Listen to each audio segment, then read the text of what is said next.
India. Today we are here to talk about the upcoming 10-year anniversary of One Direction. One Direction was formed in 2010 when five boys were put together on the set of X Factor. And since then, people have been going crazy. So today we will be talking about their journey, what they have been doing since these years, and what does this anniversary have in store for the fans. 5, 6 years back, me and my friends were just there, and we saw this group of five people on TV, and immediately we were like so creative people, so talented, and we had to follow them. So rest is history. So I think 5, 6 years back. I was just randomly watching the YouTube videos and I just saw the song that was What Makes You Beautiful for the first time, and I listened it and I suddenly fell in love with the boys and the voice, and since then I've been following them. I have been following them since grade 6 or 7, I think. I saw one video on VH1 and I'm like, who's that long haired guy? And that was when I fell in love with Harry Styles and subsequently with One Direction. And I have been following them ever since.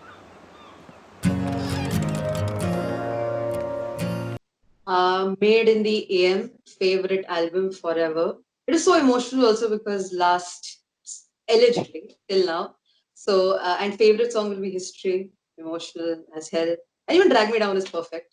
My favorite song is like every day I listen to it is Live While We Young from Take Me Home album. My favorite album has to be Midnight Memories because it was that time when they were young and their music was still very innocent and stuff. And even my favorite song is Midnight Memories.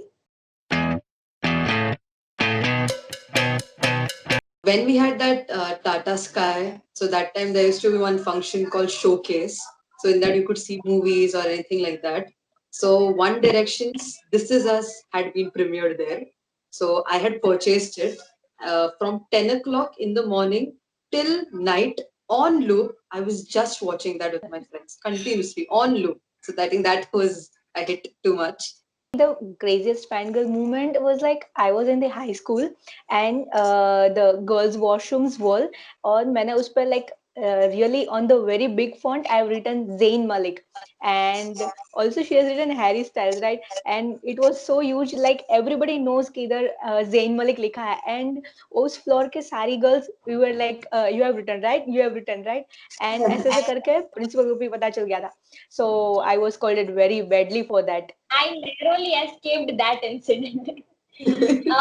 Craziest moment would be I was in 6th or 7th grade most probably, and there was this one girl in my class, and she said that her uncle knows One Direction. I believed that actually, and she actually convinced me that if I did all her homework and stuff, or like sometimes she'd let me talk to them on a video call and something. And I did. I helped her in projects and homework and stuff. And one day she called me and she said that I have talked with them and you can talk with them on VC, but I'm not sure if Zayn will be there because that was the time Zayn had left and was unsure.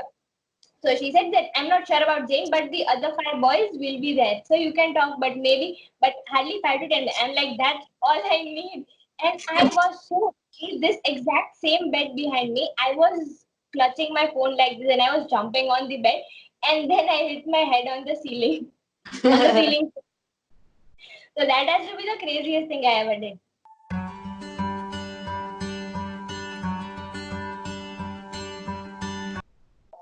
Yeah, remember when Twitter was trending that the fans were about to buy One Direction as an entire band? I think something go find me, go buy me, something like that. I think that was something crazy there. I remember something crazy the 1D fandom did was like it is the incident after Zayn got separated and everybody got separated, and it was like the last album which released was of Zayn was Icarus Falls, and the issues made out was like production house banned him to do publicity, so he was just doing the releasing albums on the YouTube and posting it like on the IGs and all. So it was the very best thing thing being a fandom and One Directions and as well as Zayn fandom did was like they made it so famous and it made it mostly streamed, most streamed album on the Spotify and as well as mostly viewed album on the YouTube. So that's the most heartwarming thing one fandom can do. Thing I remember is the whole band, the five of them, they were in a. I don't exactly remember the country or the exact year, but they were in an airport for something, and their flight had been delayed. And our fandom broke into the. They hacked the security cameras. He hacked that, and we. I mean, the people who did that, they live streamed the whole event, and the whole fandom. We just sat there and watched our band do absolutely nothing for around 5 hours.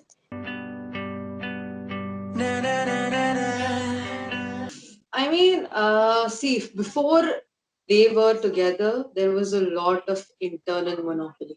Whether Niall getting this unfair treatment, more than that, as an artist, if you don't get the creative freedom, then what is the point? Creativity is freedom and it should be controlled.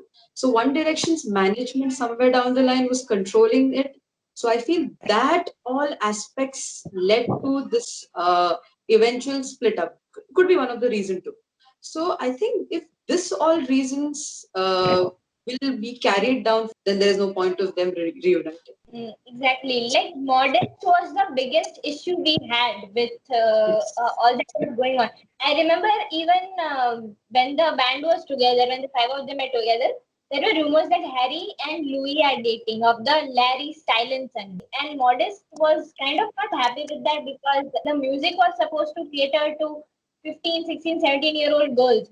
So this Modest was supposed, they wanted them to be singers. So like if they are going to be dating, then the music is not going to have the same impact if the fans know that they are already committed. Like, like how young people think that they actually have a chance with the celebrities.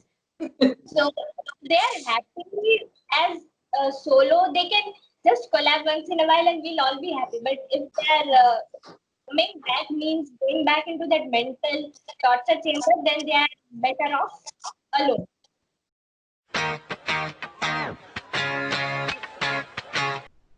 Since they have split up, I think Niall is taking the leading light. He's been producing these amazing tracks, This Town, and even the recent Heartbreak, if you've heard, it has got more positive reviews also. And I think Louis, he has the most dramatic change since One Direction split up.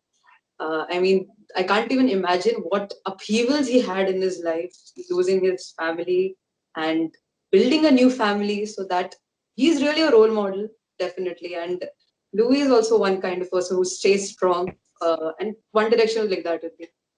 After they got separated, I've been following Zayn like almost from his first album, that is Pillow Talk, that was so great, and also I Don't Wanna Live Forever. Then his best songs came like Entertainer, then Let Me, also Dusk Till Dawn. They were the greatest song of him. So I'm the biggest fan of Zayn and he inspires me a lot. Okay, so I have been following most of them, but the maximum attention I'm paying to is Harry Styles. So he, after the break, he worked for a movie. He was in Dunkirk. That movie was amazing. So he did a movie. He did shoots also. He did photo shoots. If you know the famous photo shoot, Another Man. It was called Another Man. So he is now technically he's an actor, a model, and a singer. And so he has been producing a lot of nice music. His genre, like everyone's genre was pop when they were in the band. And Zayn went into R&B, Niall went into acoustic, and likewise, and Harry went into soft rock. So I had never heard of soft rock before, but after that, I fell in love with soft rock. I mean, rock is not exactly my type, but soft rock is great. I mean, it varies, like from something you can fall asleep to something you can headbang.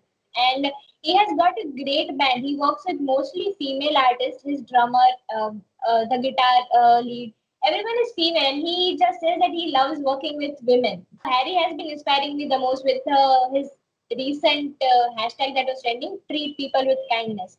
So that has been my motto ever since. I think 23rd July will be inviting a lot of surprises.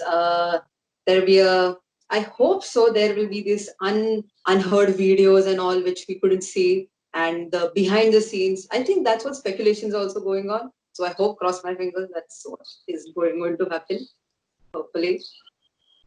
I guess that website is launching on that day, so maybe they it's like I've heard ki they are planning to release unreleased songs. July is officially the clowning month for directionals. I read somewhere that there is going to be a website that will be launched. The website is called 10 Years of One Direction, and that will be launched, and it is going to have all those things like songs and stuff. And you can go there and you can make mixtapes and things. And even there was this thing I read somewhere on fan pages and fan blogs that armies, some toxic armies were trying to take over our day, so they were going to trend hashtags such as Harry Styles is over party, One Direction is over party. But just yesterday I read again that now it's all good. Army, there was a hashtag trending, that hashtag Army Directionals.